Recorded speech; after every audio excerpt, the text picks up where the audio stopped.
अमृतसर में मेरा कैंप 15-20 रोज रहा। इस दौरान मैंने नहायत खामोशी के साथ बालकृष्ण के खिलाफ तहकीकात की। इस काम में लाडली बाई भरपूर मेरा साथ दे रही थी। इसने बालकृष्ण की जिंदगी के बहुत से तारीख गोशे बेनकाब कर दिए। कानून जानने वाले मुजरिमों में एक खास वजह ये होता है कि वो हर काम हाथ पांव बचाकर करते हैं। इन पर गिरफ्त करते हुए तफ्तीशी एहलकार को दांतों में पसीना आ जाता है। थानेदार बालकृष्ण का मामला भी कुछ ऐसा ही था। मैं पूरे यकीन के साथ कह सकता था कि शहर में कम से कम 4 कुमारखाने और मंशियात के अड्डे बालकृष्ण की सरपरस्ती में चल रहे हैं। इसके अलावा वो एक बदनाम कहबाखाने से भी भत्ता वसूल करता था, लेकिन इन जराइम का कोई सबूत नहीं था। थानेदार बालकृष्ण ने 3 शादियां कर रखी थी। इसकी आखिरी बीवी एक कम उम्र लड़की थी। 3 बीवियों से इसके कोई 15-10 बच्चे थे।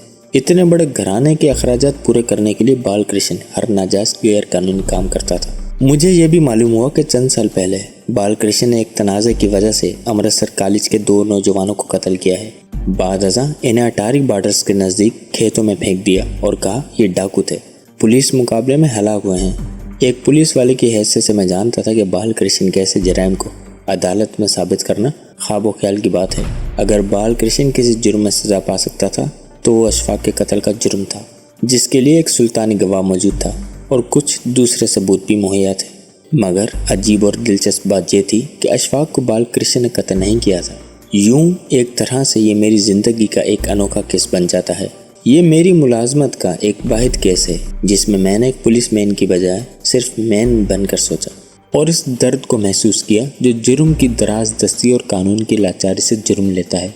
पहली बार मुझे दिल में एक ख्वाहिश जागी कि अगर मुझे थोड़ी बहुत भी बेवसूली करनी पड़े तो मैं एक सके बंद मुजरिम को बचाकर ना जाने दूं। अमृतसर में मैं डीएसपी दिलजीत के दिए हुए एक मकान में रह रहा था। वहाँ लाडली और उसका पति भी मेरे साथ थे। किसी को मालूम नहीं था कि मैं अमृतसर में हूँ और बालकृष्ण के खिलाफ तहकीकात कर रहा हूँ। एक शाम में कमरे में बैठा लाडली के पति से बातचीत कर रहा था कि हेडक्वार्टर से डीएसपी दिलजीत साहब का फ़ोन आ गया। वो एक रोज़ पहले थानेदार बालकृष्ण और इसके कारिंदे बादल सिंह को गिरफ्तार कर चुके थे। अब वो चाहते थे कि जल्द अज जल्द चालान मुकम्मल करके अदालत में भेज दिया जाए। इनके लहजे की बेसब्री में साफ महसूस कर रहा था।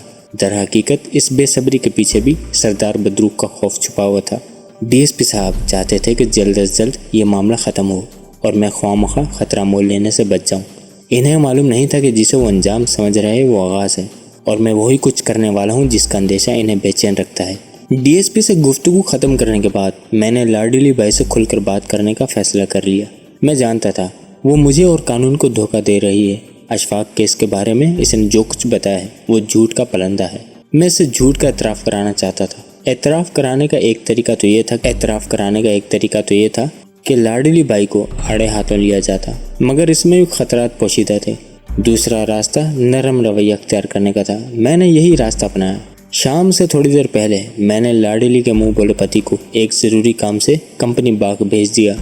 काम ऐसा था कि वो रात 11-12 बजे से पहले लौट नहीं सकता था। वो चला गया तो मैंने लाडली बाई को बलाई मंजिल पर अपने कमरे में बुला लिया। हमें इस मकान में एक साथ रहते करीबन 3 हफ्ते हो चुके थे। वो मुझसे काफ़ी बेतकल्लुफ़ थी। कभी कभी मुझे इसकी आंखों में पसंदीदगी की हल्की सी झलक भी नज़र आ जाती थी। पेशावर होने के बावजूद वो बड़ी भरपूर और शादाब सूरत थी। इसका जिस्म हर वक्त लिबास से बेसरो बेकार नजर आता था, एक ऐसे कैदी की तरह जिसे एक पल दीवारों के पीछे रहना कबूल ना हो। अगर बिलाल शाह इन दिनों मेरे साथ होता तो ज़रूर कोई ना कोई फड्डा हो जाता। इसे हरगिज़ ये पसंद नहीं था कि औरत किसी भी वजह से मेरी तरफ मुतवज्जा हो। ऐसे मामलों में इसका किरदार सड़ील मजाज शकी बीवी का सा हो जाता था। अपने मतलब के लिए मैंने लाडली से लगावट की बातें की। वो कुछ डामाडोल नजर आने लगी। जल्द ही मैं इसे अपने ढप पर ले आया। असल मौजू की तरफ आते हुए मैंने कहा, लाडली एक बात बताओ, तुम बालकृष्ण के खिलाफ सुल्तानी गवाह क्यों बनी हो? वो बोली, कई बार तो बता चुकी हूँ। बालकृष्ण ने मेरे साथ गद्दारी की है। इसके यार ने मेरे कपड़े फाड़े, मुझे गलियों में घसीटा और बालकृष्ण चुप रहा। ये कोई छोटी बात तो नहीं है। मैंने कहा, वाकई छोटी बात नहीं है। बालकृष्ण को सज़ा मिलनी चाहिए थी और अब वो मिलकर रहेगी। फांसी से बच भी गया तो सारी उम्र के लिए जेल की सलाखें इसका मुकद्दर है। लेकिन क्या तुम चाहोगी कि तुम्हारा मुजरिम तो सज़ा पा जाए लेकिन मेरा मुजरिम बचा रहे और आज़ादी से ज़मीन पर दंदनाता रहे? इसने पूछा, कौन है तुम्हारा मुजरिम? मैंने कहा, अशफाक का कातिल। वो बोली, अशफाक का कातिल बालकृष्ण नहीं है। नहीं लाडली, मैंने जवाब दिया, अशफाक का कातिल बालकृष्ण नहीं है और ये तुम भी अच्छी तरह जानती हो। लाडली के चेहरे पर रंग सा आकर गुजर गया। मैंने इसके कंधे पर हाथ रखते हुए कहा, लाडली घबराओ मत, बालकृष्ण सजा जरूर पाएगा, ये तुमसे मेरा वादा है।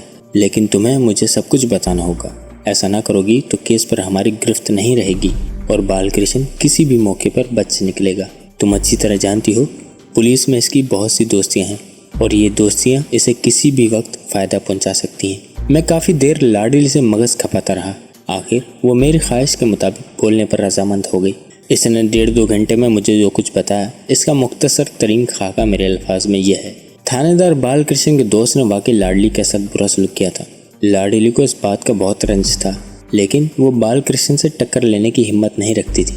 इन्हीं दिनों लाडली की मुलाकात एक महफिल में सरदार बदरुक से हो गई। सरदार को लाडली का नाच गाना बहुत पसंद आया। लाडली ने सरदार बदरुक के सामने अपना रोना रोया और बालकृष्ण का जिक्र बुरे लफ्जों में किया। सरदार बदरुक ने अपने तौर पर बालकृष्ण का पता कराया तो इसे मालूम हुआ कि ये वही थानेदार है जिसने अदावत की वजह से सब इंस्पेक्टर अशफाक का तबादला रोहतक चौकी में करवाया है। ये बात मालूम होने के बाद सरदार बदरुक ने लाडली से मुलाकात की और इसे बताया कि इसका मसला हल हो गया है। इसने कहा 3 माह पहले अशफाक नामी एक सब इंस्पेक्टर कत्ल हुआ था। अगर लाडली सुल्तानी गवाह का पार्ट अदा करे तो इस कत्ल का इल्जाम थानेदार बालकृष्ण के सर आ सकता है। बदले की आग में तपती हुई लाडली ने शर्त कबूल कर ली और बालकृष्ण के खिलाफ गवाही देने पर आमादा हो गई।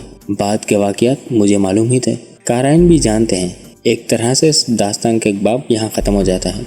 बालकृष्ण को कुदरत सज़ा दे रही थी। एक बुरे शख्स की कोशिशों से एक बुरे शख्स का खात्मा हो रहा था। ना सिर्फ कानूनी तौर पर बालकृष्ण की सज़ा का रास्ता हमवार नजर आता था, बल्कि माहौल भी ऐसा बन गया था कि हर कोई बालकृष्ण को अदालत के कटेरे में देखना चाहता था। ये अमले मकाफात था। मैं इसके रास्ते में आने वाला कौन था? जिस रोज़ मैंने बालकृष्ण और उसके साथी बादल सिंह का चालान मुकम्मल करके अदालत में पेश किया, उसी रोज़ मुझे यकीन हो गया कि वो दोनों उम्र कैद से नहीं बच सकेंगे। मेरी निगाहों में हंसते मुस्कुराते अशफाक की शबिया घूमने लगी। मैंने तसव्वुर में इस शबिया को मुखातिब किया और कहा, अशफाक, मैंने तुझे मौत के मुंह में धकेलने वाले शख्स को आहनी सलाखों के पीछे धकेल दिया है। अब तुम्हारे कातिल की बारी है। मैं रंगकोट के थाने में बैठा इस पुरानी फाइल पर से गर्द झाड़ रहा था जो 3 माह पहले मैंने सब इंस्पेक्टर अशफाक को दिखाई थी और इससे बताया था कि माजी में टमानों की कारगुजारियाँ क्या रही हैं। 3 माह पहले मैंने इस फाइल के जरिए अशफाक की सरकशी को लगाम डालने के लिए कोशिश की थी। आज इसी फाइल को खोलकर मैं खुद सरकशी की राह इख्तियार कर रहा था। मैंने कई बार इस फाइल का बगौर मुआयना किया था। यूं तो इसमें कई केस थे, लेकिन एक केस ऐसा था जिसे हिम्मत करके दोबारा खोला जाता और इस पर थोड़ी सी मेहनत की जाती तो टमानों को दिन में तारे नजर आ सकते थे। कितनी अजीब बात थी, मैं अशफाक के कातिल को अंजाम तक पहुंचाना चाहता था, मगर इसके लिए मुझे एक ऐसे केस को रीओपन करना पड़ रहा था जिसका अशफाक या इसके कत्ल से दूर का ताल्लुक भी नहीं था। यह कानूनी मजबूरी थी जिसे सिर्फ मैं समझ सकता था। मुझे मालूम था कि अशफाक कत्ल केस में टमानों ने कोई अहम सबूत नहीं छोड़ा और अगर मैंने इस केस की तफ्तीश शुरू की तो नाकामी के सिवा कुछ हाथ नहीं आएगा। तो फिर क्यों ना दुश्मन से दो हाथ करने के लिए अपनी पसंद का मैदान चुना जाता। ये टमानों के साथ मेरी खुली जंग थी और जंग में हर हरबा आजमाया जाता है। मैं बहुत पहले फैसला कर चुका था कि मुझे बदरुक सिंह टमानों को किस मैदान में ललकारना है। जो केस मैं रीओपन करने जा रहा था वो करीबन 3 साल पहले रजिस्टर्ड हुआ था। रजिस्टर करने वाले इंस्पेक्टर का नाम राजपाल सिंह था। मुझे कुछ याद आ रहा था कि मैं इस नाम के एक होशियारपुरी इंस्पेक्टर को पहले से जानता हूँ। 3 साल पहले 30 दिसंबर की रात को 11:30 बजे जो FIR लिखी गई वो एक अंग्रेज खातून मिसेस मारिया डोकलेस की तरफ से थी। मारिया डोकलेस डॉक्टर थी और दिफाई जज्बे से दूर दराज देहाती इलाकों में लोगों की खिदमत कर रही थी। 30 दिसंबर की रात 10 बजे के करीब ये इंग्लिश लेडी रंगकोट के नवाही गांव में एक मरीज को देखने के बाद वापस बरनाला जा रही थी। वो जाती घोड़ा गाड़ी में सवार थी। इसके साथ एक कोचवान भी था। अभी इनकी गाड़ी बरनाला जाने वाले पुख्ता सड़क से चंद फरलांग दूर थी कि मिसेज मारिया को चंद नीम पुख्ता झोंपड़े नजर आए। ये खेत मजदूरों की बस्ती थी। यहाँ कोई हंगामा हो रहा था। लालटेनों की रोशनी में दर्जनों अफराद यहाँ वहाँ खड़े थे। 2 घुड़सवार एक नौजवान को राइफलों के कंधों से बुरी तरह मार रहे थे। नौजवान गिड़गिड़ा रहा था और रहम की भीख मांग रहा था, लेकिन घुड़सवारों के हाथ रुकने में नहीं आ रहे थे। यह मंजर देखकर मिस मारिया गाड़ी से उतरी और गरीब मजारा की मदद को लपकी, लेकिन इसके पहुंचने से पहले ही ऊंची पगड़ी वाले एक घुड़सवार ने अपनी राइफल की नाल गरीब मजारे के मुंह पर घुसेड़कर लुबलुबी दबा दी। बदनसीब शख्स मौके पर ही ठंडा हो गया। मिसेस मारिया ने कातिल को पहचान लिया। वो रोहतक का मारूफ चौधरी सरदार बदरुक सिंह था। मिसेस मारिया एक दफा इसकी हामला बीवी का इलाज कर चुकी थी। मिसेस मारिया ने सरदार बदरुक का गिरबान पकड़ लिया और चीख कर कहा कि वो कातिल है। वो इसके खिलाफ रिपोर्ट दर्ज कराएगी और अदालत में गवाही देगी और वाकई उसने ऐसा कर दिखाया। वो वापस रंगकोट थाने पहुंची और कत्ल की रिपोर्ट कर दी। इसने कहा वो चश्मदीद गवाह है और जब भी इसकी ज़रूरत होगी वो गवाही देने के लिए हाजिर हो जाएगी। इसने बरनाला में अपना एड्रेस भी लिखवाया, लेकिन जब 15 रोज़ बाद पुलिस इसके दिए हुए एड्रेस पर पहुंची तो मालूम हुआ कि वो बरनाले से नकल मकानी करके दिल्ली जा चुकी है। दिल्ली में इसका एड्रेस ढूंढा गया लेकिन नाकामी हुई। सिर्फ इतना मालूम हुआ कि वो दिल्ली पहुंची थी। तफ्तीश करने वाले इंस्पेक्टर ने ये नतीजा निकाला कि मिसेस मारिया ने जोश में आकर गवाही देने का ऐलान तो किया था, लेकिन फिर वो अपने इरादे पर कायम न रह सकी। ख्वामखा की दुश्मनियां मोल लेने के बजाय इसने इस मामले से किनारा कशी बेहतर समझी। सरदार बदरुक के खिलाफ और भी कोई गवाह नहीं मिल सकी थी, लिहाजा केस में जान न पड़ सकी। इंस्पेक्टर राजपाल सिंह ने चंद हफ्तों की बेमकसद तफ्तीश के बाद केस दाखिले दफ्तर कर दिया। याद रहे कि बेरहमाना कत्ल की ये वारदात दर्जनों अफराद की मौजूदगी में हुई थी। इसके बावजूद सरदार बदरुक की दहशत ने किसी गवाह को सामने नहीं आने दिया। इस केस का मुकम्मल मुताला करने के बाद मैं इस नतीजे पर पहुंचा कि मुझे किसी तरह इंस्पेक्टर राजपाल सिंह से मिलना चाहिए। इस वारदात की सबसे अहम और इकलौती गवाह मिसेस मारिया थी। वो एक अंग्रेज डॉक्टर थी और इन दिनों अंग्रेज की गवाही को बेहद अहमियत हासिल होती थी। अगर ये गवाह अदालत तक पहुंच जाती तो बदरुक सिंह को अपनी गर्दन बचाना मुश्किल हो जाती। इस गवाह का गायब होना कोई मामूली बात नहीं थी। ऐन मुमकिन था कि मिसेस मारिया को जानबूझकर मंजर से हटाया गया हो। बदरुक सिंह जैसे शख्स के लिए कोई काम भी नामुमकिन नहीं था। इस सिलसिले में वो इंस्पेक्टर राजपाल सिंह को भी अपना आलाकार बना सकता था। मैंने अपने तौर पर इंस्पेक्टर राजपाल का खोज लगाया। ये जानकर मुझे खुशी हुई कि वो इसी जिले के एक थाने में है। ये थाना बरनाला के नवाह में वाक़या था। अगले रोज मैंने 5-6 घंटे का वक्त निकाला और जीप लेकर राजपाल सिंह के पास जा पहुंचा। राजपाल सिंह मुझे देखते ही पहचान गया। एक ज़माने में हम इकट्ठे काम करते रहे थे और खासे बेतकल्लुफ़ थे। राजपाल ने खूब आवभगत की। पहले दूध मिठाई से तवाज़ो की, फिर लंबा चौड़ा दस्तरखान लगवा दिया। साथ साथ बातों का सिलसिला भी चलता रहा।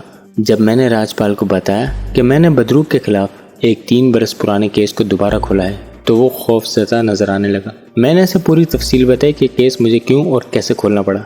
मैंने राजपाल सिंह से मिसेस मारिया वाले चक्कर के बारे में पूछा तो इसने पुरानी दोस्ती का भरम रखते हुए सब कुछ सच्चाई और सादगी से बता दिया। कहने लगा, नवाज यार, तुम्हें तो पता ही है, दरिया में रहकर मगरमच्छ से बेर नहीं रखा जा सकता और ये टमाने तो जब चाहे थानेदार की वर्दी उतरवाकर हाथ में पकड़ा देते हैं। मैं ये तस्लीम करता हूँ कि बदरुक सिंह के दबाव में आकर मैंने इस वक्त टमानों की साइड ली थी। मेरे ख्याल में मेरी जगह कोई भी थानेदार होता यही करता। जिस रोज अंग्रेज लेडी ने इंजील पर हाथ रखकर कसम खाई थी कि वो गवाही जरूर देगी, बदरुक सिंह साहब को दिन में तारे नजर आ गए थे। मुझसे कहने लगा। मैंने कहा, राजपाल यार, मुझे शुरू से बता ये किस्सा क्या है।